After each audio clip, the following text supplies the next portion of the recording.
grupo de jovens que estão aqui, que é muito bom aqui, né? Que ainda faz parte daquele tempo. E isso é muito bom. Bem, o tema de hoje é um tema bem sugerido, né? Sexo e sexualidade. Eu vou dar uma introdução aqui e nosso irmão Anderson vai continuar sobre o assunto. Após a preleção vai ser feita, vai ser recolhido as perguntas pelo escrito, se você quiser, não precisa se identificar, e vamos responder à luz da palavra de Deus. Antes de começarmos a preleção, eu gostaria de falar para os irmãos, indicar para você jovem, você que é jovem, solteiro, solteira, esse livro aqui é editado pela CPD, do pastor Claudio de Andrade, Correia de Andrade, e é irmão Mário. Responda-me, por favor. É um livro indicado para você. Tá? E, como já sugere o título do livro, responda-me. São perguntas e respostas acerca do namoro, noivado, sexo e sexualidade. Esse livro é imperdível. Tá? Você pode adquirir na internet ou na conta de Sazeira. Eu sempre digo, né? A livraria Videiras, né? O nome barato que tem no Brasil para você comprar livros. Responda-me, por favor, é um livro excelente. Lógico que já na outras capas, mas o conteúdo ele é o mesmo. Vamos abrir nossa Bíblia no livro de Gênesis. Sempre começa com Gênesis, é o princípio do escrito de Moisés, o princípio de todas as coisas. Gênesis 1, 27 e 28. Gênesis capítulo 1, versículos 27 a 28.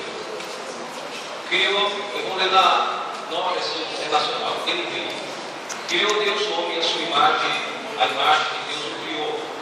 Homem e mulher o criou. Deus os abençoou e lhe disse: sejam férteis, multipliquem-se, enchem e subjuguem a terra, dominem sobre os peixes do mar, sobre as aves do céu e sobre os animais que se movem sobre a terra. Então, a diferença de sexo e sexualidade. Sexo está apontando para macho ou fêmea, homem ou mulher. O ser humano foi dividido, cortado em duas partes, masculino e feminino. Por favor, Deus não criou o terceiro sexo, tá? Deus criou dois sexos.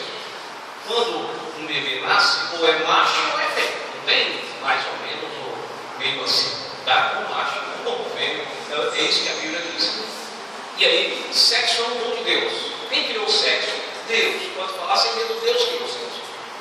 E se Deus criou, é bom. Porque em todo o texto do capítulo 1, e viu Deus que era bom. Deus criou isso e aquilo. E viu Deus que era bom. No finzinho do capítulo 1 de Gênesis, ele fala muito mais. Ele fala assim: e viu Deus que tudo que tinha criado era muito bom. Então, se Deus falou que era muito bom, porque é bom. O problema do sexo é o sexo na hora errada, com a pessoa errada e da maneira errada. Primeiro, na hora errada. Segundo, com a pessoa errada. Terceiro, da maneira, da forma errada. Esse é o problema do sexo, como o problema de muitas coisas mais. Por exemplo, Deus criou a água. O ser humano não vive sem tomar água. Aliás, todo ser vivo não vive sem água. Agora, Deus não criou a cachaça. A cachaça Deus não criou. A cerveja também não. O vinho também não, né? Aí, quer dizer, existe o quê? Uma inversão, torcendo tudo que Deus faz de bom, o diabo tenta imitar. Mas essa imitação de Deus não é boa. Você vai comprar um tênis e o tênis original é um preço, o tênis de imitação é outra.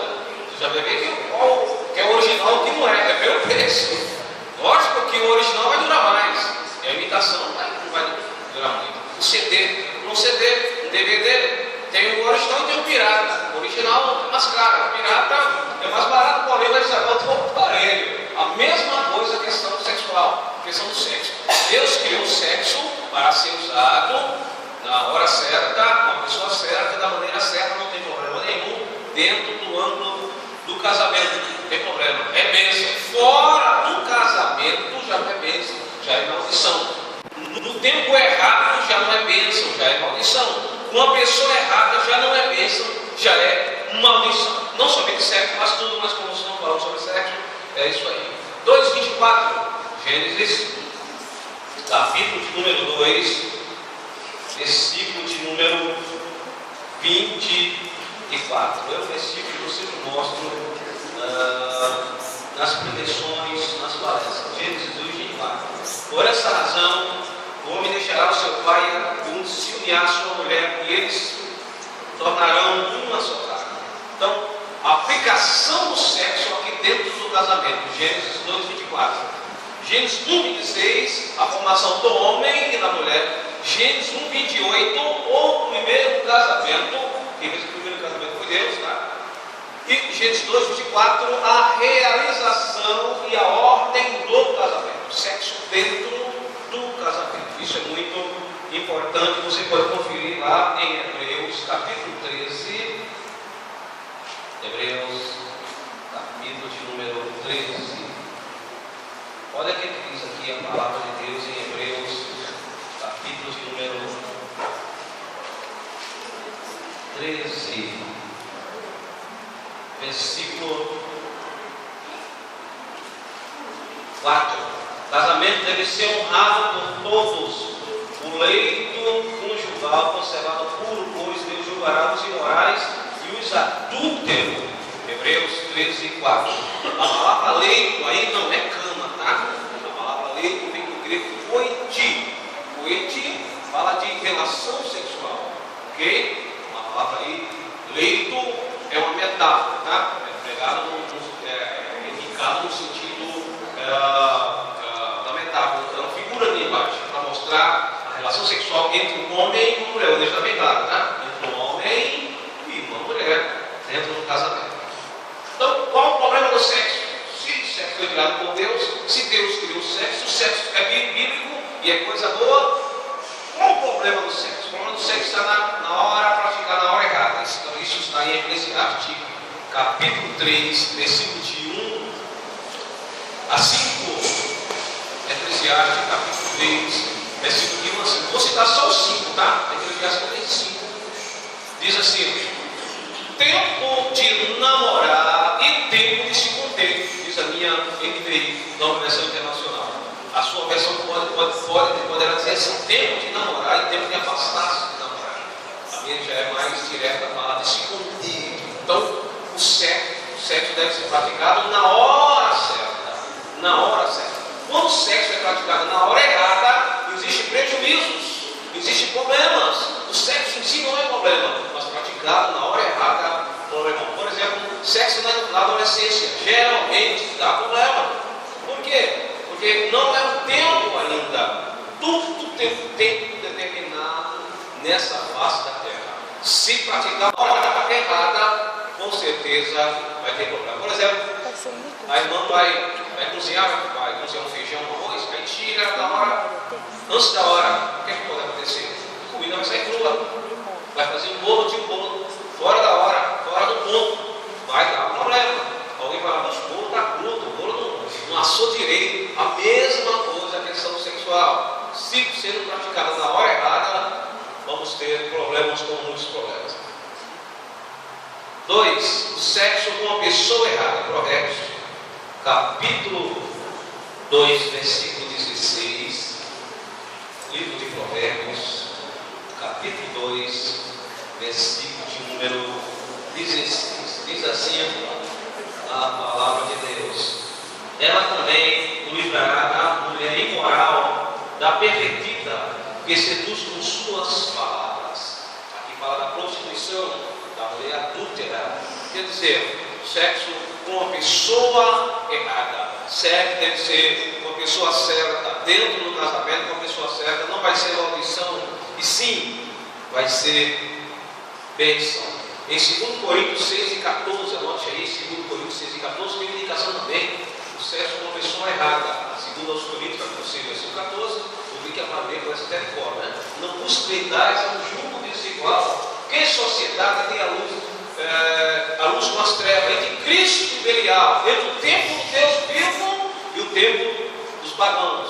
Quer dizer, namoro, noivado, casamento, uma relação sexual com uma pessoa errada, descendência vai se tornar maldição.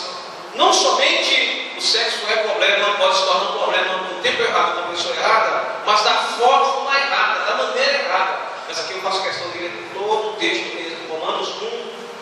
24 a 27. Romanos, capítulo 1, aos Romanos, capítulo de número 1, versículo de número 24 e diante. Vamos ver o que diz aqui a palavra de Deus.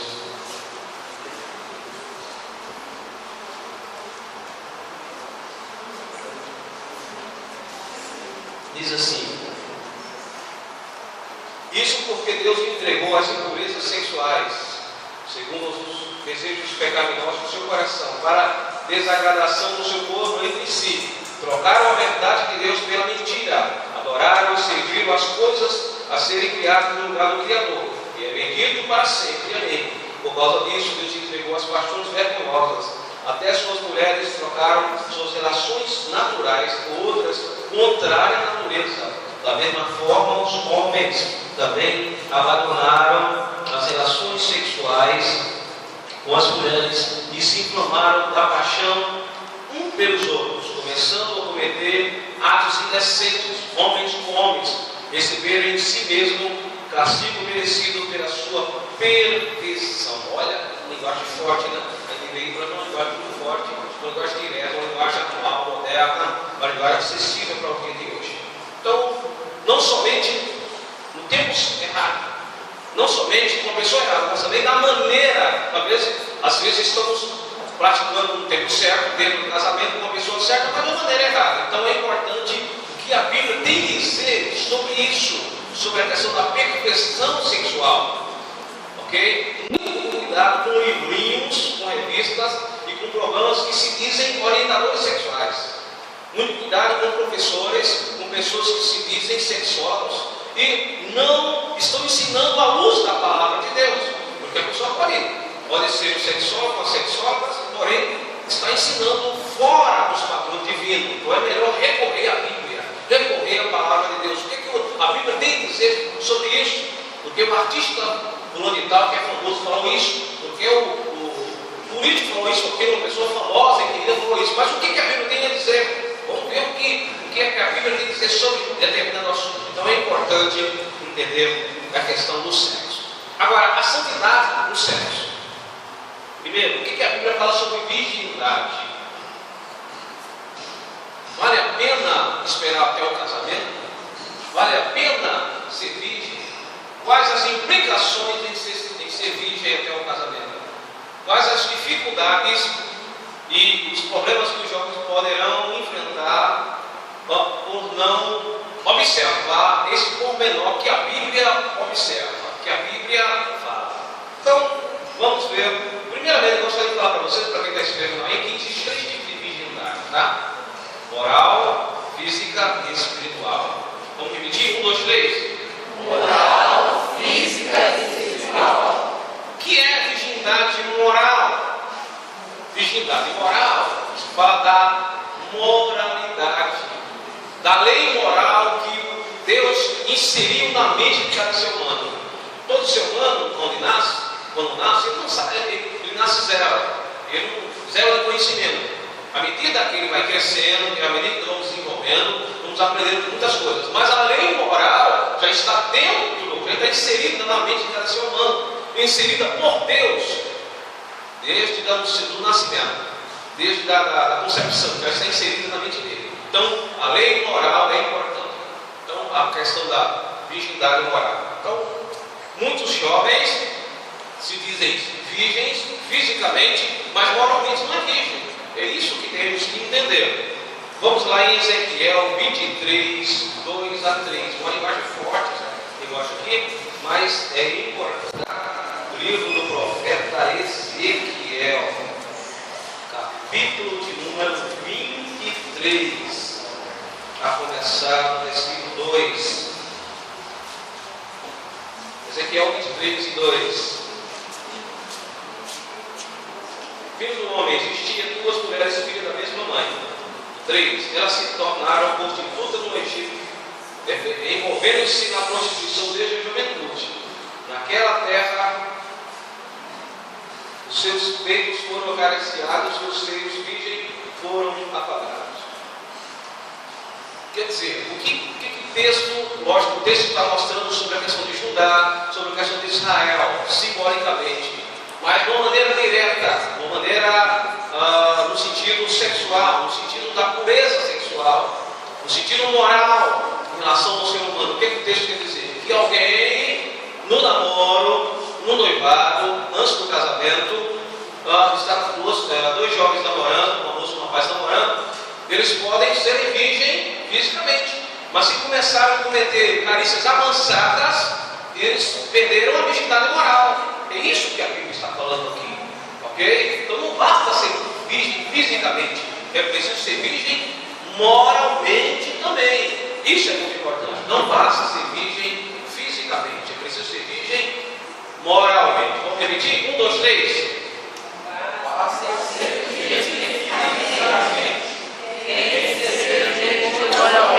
Isso é que é importante, sabe? Porque alguns podem falar assim: eu sou virgem fisicamente, mas moralmente você é? Como é que está o seu namoro? Como está o avanço do seu namoro? Como é que está as carícias do seu namoro? Fisicamente, ok? Porque eu quero deixar bem claro aqui que para o jovem pegar, não é necessário literalmente manter relação sexual. Se o namoro está muito avançado ao ponto de haver excitamento sexual, com certeza a virgindade moral vai para o espaço. E a Bíblia requer santidade em toda a nossa vida, inclusive no namoro. Aqui nessa condição dessas jovens aqui, elas eram virgens fisicamente, mas moralmente já não eram mais. Por quê? Porque os seus órgãos foram acariciados. Isso vou deixar bem claro aqui. Segundo tipo de virgindade, a virgindade física. Gênesis 24, 16. Gênesis 24, 16 diz que Rebeca era bonita, era trabalhadeira, mas era virgem. Quando fala virgem, está falando fisicamente. Por que fisicamente? Porque o texto diz aí que ela não tinha conhecido varão. E outras palavras, não tinha relação sexual com homem nenhum. Então a virgindade aí é física, ok? A virgindade aí é fisicamente. Então é importante o jovem esperar até o casamento. Cantares capítulo 4, versículo 12. Cantares 12 fala: irmã minha, jardim fechado, fonte selada. Olha a expressão forte de Cantares. Está falando da virgindade do homem e da mulher. Por favor, nada de machismo, tá? Assim como a Bíblia mostra a virgindade da mulher, os jovens, também os rapazes, devem se conterem e esperar até o casamento. Porque às vezes, quando fala virgindade, não olha para a moça, né? O rapaz também. O rapaz deve manter-se puro até o casamento. Ok? Então, Cantares capítulo 4, versículo 12. Fonte selada, jardim fechado, está falando de virgindade. Ok? E alguém pode perguntar, pode me questionar, não sei por que é importante a virgindade. Porque a Bíblia fala de virgindade. Primeiro, Jesus nasceu de uma, ele montou em um jumentinho, a sepultura no qual Jesus foi sepultado foi uma sepultura, e ele veio buscar uma igreja. Então, virgindade é importante. Virgindade é importante. Glória a Deus, aleluia. Agora você pode falar assim: usa isso, eu vim lá do mundo. Qualquer moça, qualquer rapaz pode falar isso, pode questionar. Eu vim lá do mundo, perdi minha virgindade física, lógico, lá no mundo, eu estou na igreja. E agora? Quem está em Cristo, nova criatura é. As coisas velhas se passaram, e esse tudo se fez. Então, fisicamente você não é virgem, mas para Deus você é virgem. Glória a Deus. Porque você foi lavado e purificado pelo sangue do Cordeiro. Não somos justos, mas somos justificados. Não somos santos, mas somos santificados. Amém? Você está dando que alguém pode dizer: meu Deus, o que não está falando é um absurdo, né? Muito bem, agora a virgindade espiritual, Efésios capítulo 5, versículo 27. Vou pedir para os meus colegas que lerem Efésios 5, 27. Para apresentar a si mesmo igreja gloriosa, sem mácula, sem ruga, nem coisa semelhante, mas santa e irrepreensível. O versículo dispensa comentário. Esse versículo aí, sobre virgindade espiritual, dispensa comentário. Uau! sem ruga, sem mancha. Olha, primeiro, então, virgindade espiritual. Além o jovem deve observar virgindade moral, no namoro segundo os padrões divinos, tá? Não segundo os padrões mundanos. Virgindade física e também a virgindade, a questão espiritual, que é no sentido coletivo, está falando da igreja. Então, no sentido coletivo. No sentido coletivo, a igreja é santa, purificada, sem mancha, sem ruga, sem semelhante, porque Jesus vai arrebatar. Isso é muito importante. Carícias do namoro. Provérbios capítulo 6, versículo 27. Provérbios capítulo 6, versículo 27. Nos meus companheiros, por favor. 6, 27 de Provérbios. Provérbios 6, 27. Porventura tomará alguém fogo no seio sem queimar as vestes? Ou andará alguém sobre as brasas sem queimar os pés? Não existe nenhum mágico aqui, né? Para querer andar sobre brasa e não se queimar. Vai dar suquinho, né? Ou se jogar fogo no corpo, não se queimar. Então, são duas perguntas aí. Será se alguém joga fogo em si mesmo, não se queima? Será se alguém anda com o braço não vai se queimando para querer se queimar? Da mesma forma, a questão das carícias do namoro. Será se alguém vai começar a fazer carícias no namoro e cada vez mais vai avançando nas carícias e não vai cometer relação sexual? Vou repetir, a relação sexual, ela não só é a questão da penetração, tá, irmãos? Se a carícia está avançada no namoro, vou deixar bem claro, tanto para o rapaz quanto para as moças, principalmente os rapazes que são mais, né, avançados nessa área aí, mais avançados, essa moça, e aí, às vezes ela está apaixonada por ele, e por não querer perder ele, ela segue, né? Os rapazes são espertinhos. Eu vou deixar uma dica aqui para as moças. Quando aquela mão boba vier aqui começar a trabalhar, você dá um tapa. Moça, exige a respeito. Porque se ele não te respeitar hoje, vai te respeitar amanhã. Se ele não te respeitar agora, no namoro, vai te respeitar no casamento. Então, respeito gera respeito. Vamos repetir comigo? 1, 2, 3. Respeito gera respeito. Moça, exige a respeito do rapaz. Eu sou uma crente, sou uma salva em Jesus Cristo, sou moça de família e exige respeito da sua parte. Cada um dá a minha mão, seria, quem sabe. E o chama para conversar. Se continuar a insistência, você não merece essa parte. Você não merece ele. Porque quem ama espera. Liga comigo, 1, 2, 3. Quem ama espera. Quem ama espera. Ah, você se gosta do mesmo, você não estou apaixonado. Ele vai casar mesmo? Ameaça, chantagem, né? Chantagem. Passa 3 vezes, seguida vai ter uma santa ceia de novo, sabe? Cuidado com isso. Respeito gera respeito. Então, será se alguém vai andar sobre brasa e não vai se queimar? Então, será se alguém vai começar a cometer? A carícia é assim, começa com o dedinho, está percebendo? O dedinho, depois alisa a mão, depois é o braço, depois é as costas, depois o fogo pega, você vai pagar.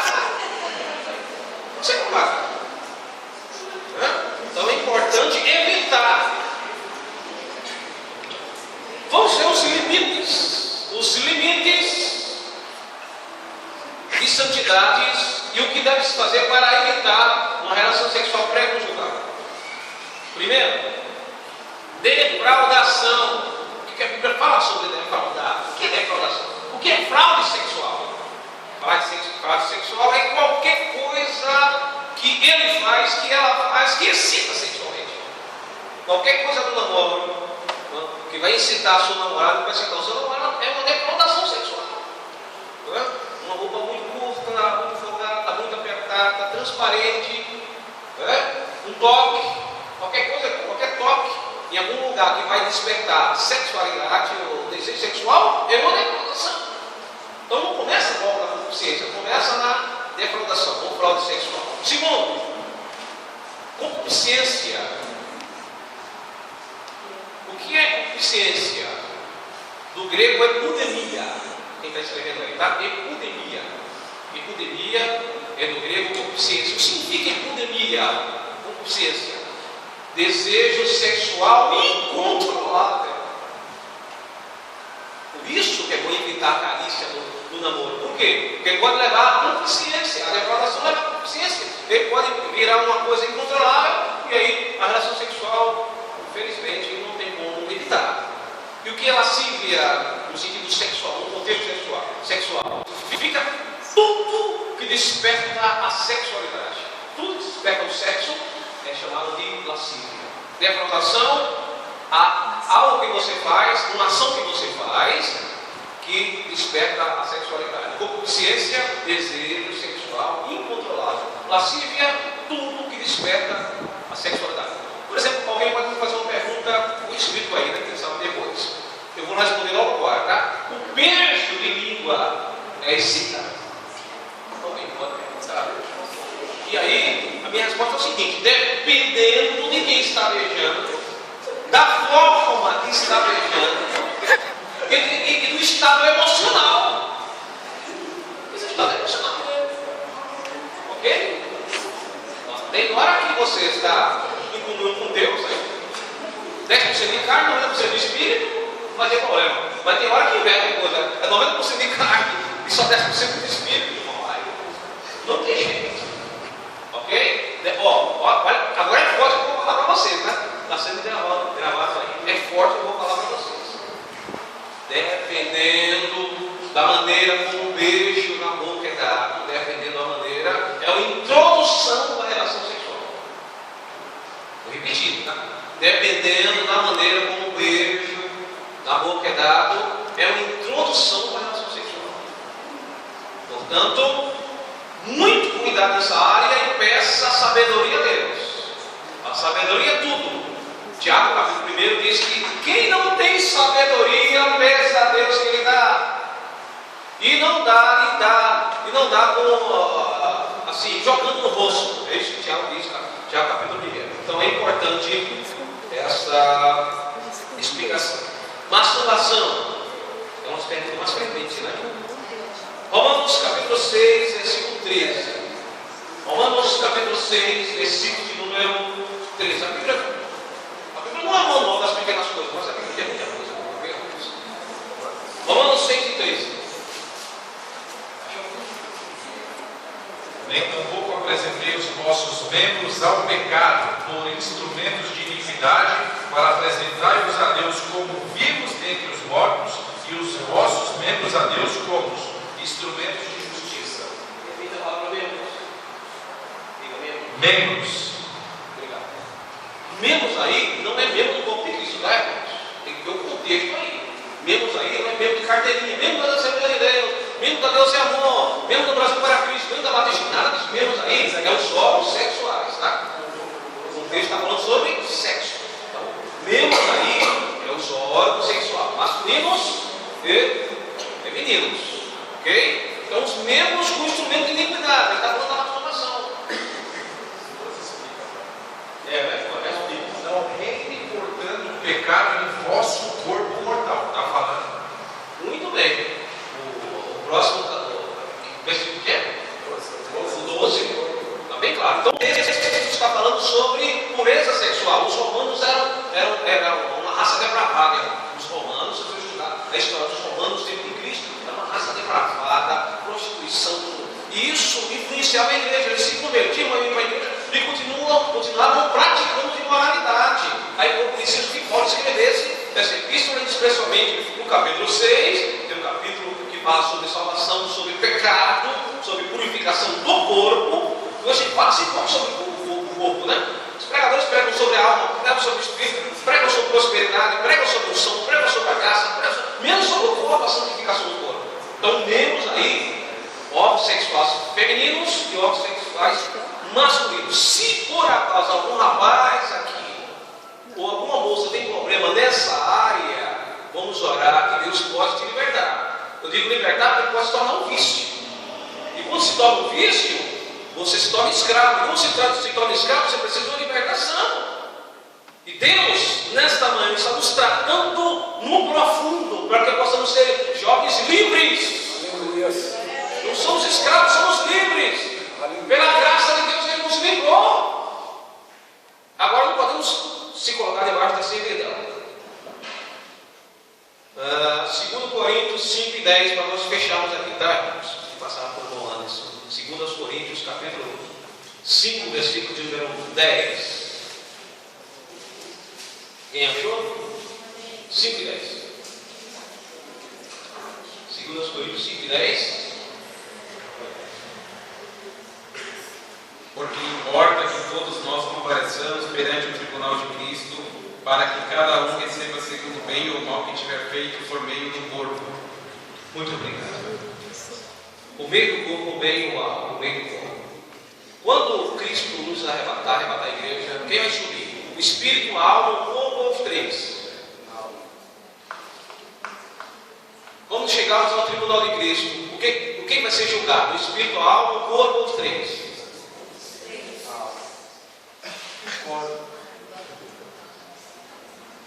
No tribunal de Cristo, não é a alma que vai ser julgada, não é o Espírito que vai ser julgado. 2 Coríntios 5 e 10. O corpo que vai ser julgado. O corpo. Tudo que você fazer no corpo vai ser julgado. Olha aí. Forte, né? Porque toda impressão do Espírito, olha, presta atenção, toda impressão do Espírito e da alma fica no corpo. Um pensamento impuro contamina o corpo.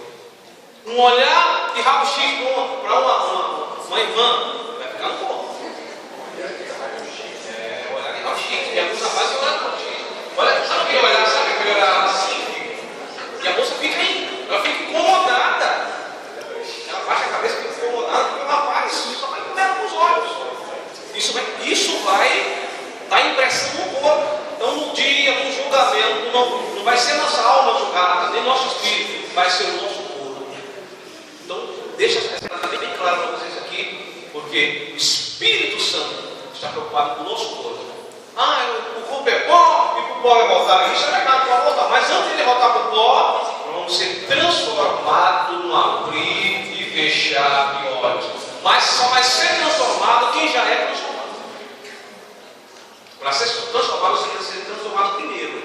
Tá? No arrebatamento da igreja só vai haver uma confirmação da transformação. A transformação do corpo deve ser agora. Se você está nessa situação, peça perdão para Deus. Ele está de braços abertos para te perdoar. Peça ajuda para pessoas idôneas, para o pastor, para a pastora, para alguém de confiança idôneo que possa orar por você, que possa te orientar. Porque Deus quer te levar para a glória. Deus quer te arrebatar. Deus quer te abençoar. O céu foi feito para você.